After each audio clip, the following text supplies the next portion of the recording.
Hey, what's up guys? Today we're going to be doing an election prediction between Amy Klobuchar and Donald Trump. And I'm doing this in anticipation for Amy Klobuchar's announcement on February 11, 2019, in which she is likely expected to announce that she is running for the Democratic nomination and is going to be joining the large field of candidates who want to take on Donald Trump. And so we're going to be seeing her electability and seeing how she does in a general election matchup with Donald Trump.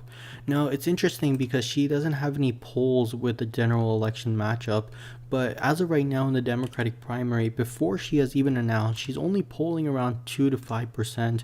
In this poll right here, she was at 5%, and so she remains relatively of a candidate with low name recognition and very little support, but that could go up in the near future. Particularly after she announces. Now, the type of appeal that Amy Klobuchar has is very interesting.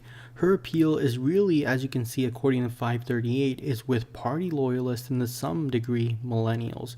And so overall, you could think, oh, Amy Klobuchar isn't that strong of a candidate. Well, she does appeal to Trump-style voters. A lot of, people who voted for Donald Trump voted for Amy Klobuchar in the 2018 Senate race in Minnesota.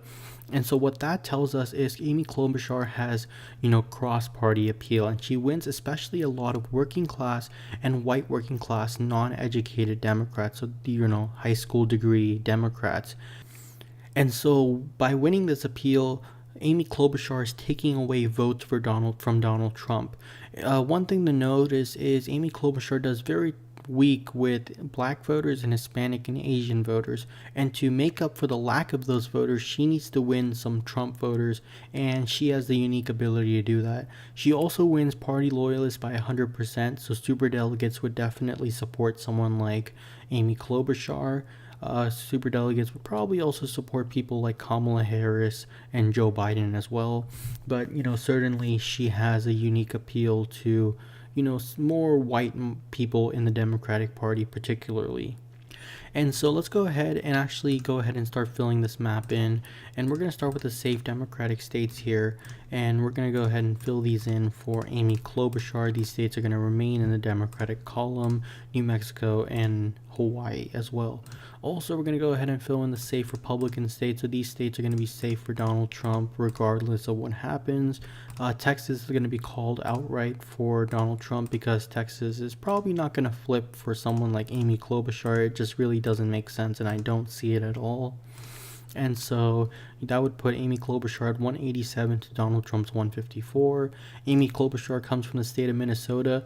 Donald Trump almost flipped this state in 2016, but he's likely not going to be able to do that since this is Amy Klobuchar's home state, and she'll probably end up winning the state from anywhere to 7 to 10 points. So that's going to be a very significant pickup for her. Donald Trump will likely also carry Arizona, Georgia, and North Carolina, while Amy Klobuchar carries Nevada, Colorado, and Virginia. And so we're also going to go ahead and give Donald Trump Missouri. I actually forgot to fill that one in. But we're going to give him Florida and Ohio because, Donald Trump remains relatively popular in these two states. Trump-backed candidates won here in the 2018 Democratic wave year, and so I still believe these states would break for Donald Trump. But these other states here are probably going to go for Amy Klobuchar, and that's going to be largely due to Amy Klobuchar's Midwestern appeal. She's going to be able to appeal to a lot of the white working class voters here, and that's going to be able to flip the Rust Belt for Amy Klobuchar. And as you can see, we already hit 270. I think Amy Klobuchar would also win the entire state of Maine and the entire state of New Hampshire.